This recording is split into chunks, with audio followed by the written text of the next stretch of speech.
What is ICLEI? What is the goal or the goals of the organization? So ICLEI dates back to 1990. You may remember in 1990 there was an important milestone. It was the Earth Summit. That was immediately after the collapse of the Berlin Wall. That the world was in a new dynamic atmosphere, and there was an understanding that this is a global world, and global world could also be saved or served by local governments. So collectively, local governments all around the world could help solve the global problems. So with the Earth Summit, we have defined this sustainable development, environmental, social, and economic. We now, after 30 years, we are saying that any sustainability at the local level should be low emission, should be resilient, should be nature-based, should be circular, and people-centered. And with this mission, we have membership around 2,500 as a network. Small governments? All of them are local and regional governments. Okay. So it goes to a rural community of 50,000 up to state of Sao Paulo or Tokyo governor. So it's a diverse in 130 countries, including US. US is one of our powerful countries as a membership. We are trying to act in all fields of sustainability, and in the UN space, because our legacy goes back to the UN Rio Earth Summit, and the UN climate change is one of the legacies of the UN Earth Summit, along with biodiversity and desertification. We play a particular role so that it's not just what we do, but when the nations decide on any agreements, they should be informed how are we handling these issues so that they can decide with the points that facilitates our work. But when they are discussing any issues, we can also inform them with our experience. So it's a two-way bridge relation. That's fascinating. And so what are some of the ideas, policies that ICLEI recommends for local governments that want to pursue sustainable development?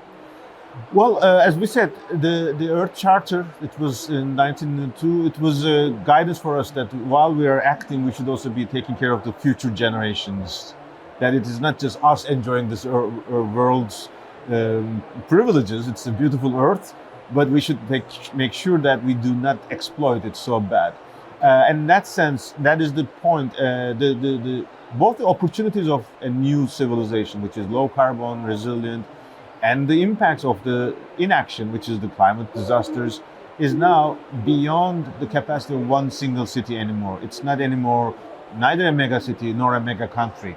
The cities are functioning really closest to the people, so they can really guide and facilitate a lot of actions that are on the diplomatic level, on the table as a diplomatic position, but real implementation on the ground comes through the cities.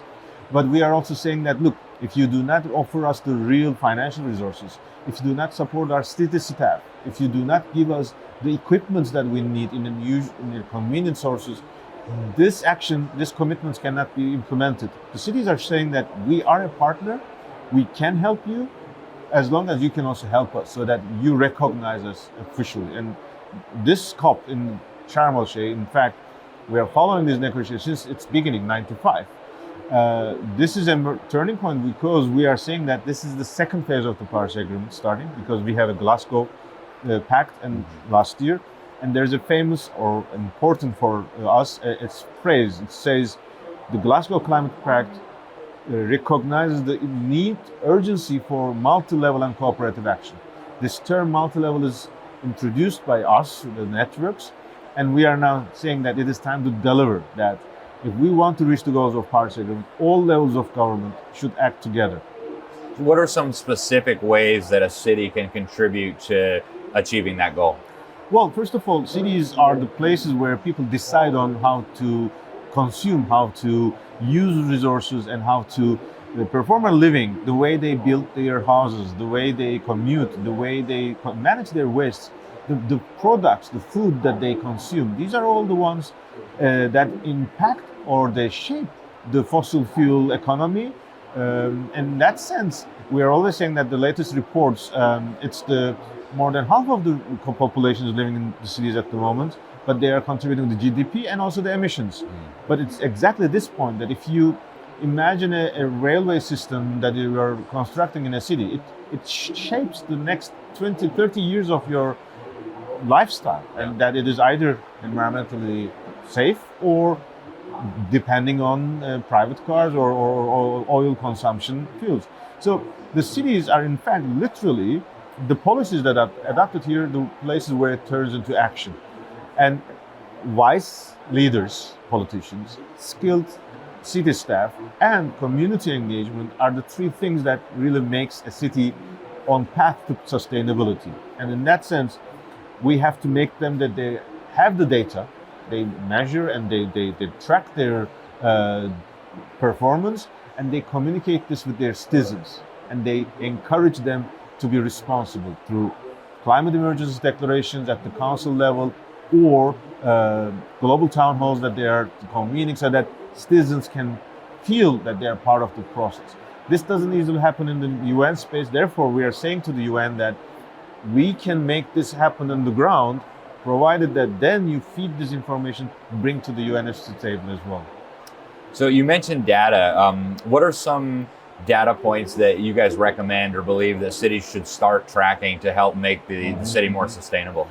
In that sense, especially our office in the US has been very proudly that they have been the oldest using of technology. I remember it was floppy disks but the 1990s. Now we are all using cloud sources. With Google, we are working on even the originally it was really calculation of your, first of all, sources of emissions, which is how much coal you are consuming in heating your buildings, or how much oil is your municipal fleet using, or how much electricity your buildings are consuming. Once you know the sources of information, then you can start, okay, it's not that I don't want to use electricity, but I want to change the source of electricity. So what about my municipal rooftops turning into a source of energy production or electricity production? So I want to invest in renewable energy. Or it's not the public bus that is the bad, but it is what type of fuel they are using. There are a lot of opportunities. You can switch to hydrogen, or you can switch to biofuels, or now popularly electricity. But even more than that, how do I manage transport system? Do I really encourage people to take the cars, or do I encourage them to walk, to cycle, instead of long distance commuting between your residential sectors and employment source places? Why don't we bring them closer, that the city is dense, compact, but also much more human scale? So these are the recommendations, and for that, for example, we have database sources like calculators. Whenever we want cities to commit to reduction of greenhouse gas, we want them to be science-based, so that they can see the impacts of their policies, how much reductions, how much it costs, how this municipal budget will take this into account, or how much they can receive funding. Now in the US, the Inflation Reduction Act, or in the developing countries, the Green Climate Fund, so that they can justify the investment is also profitable, so that they can receive the right credit. Without these information, it's really hard, be it in the north, be it in the south, for cities to tackle the climate challenge.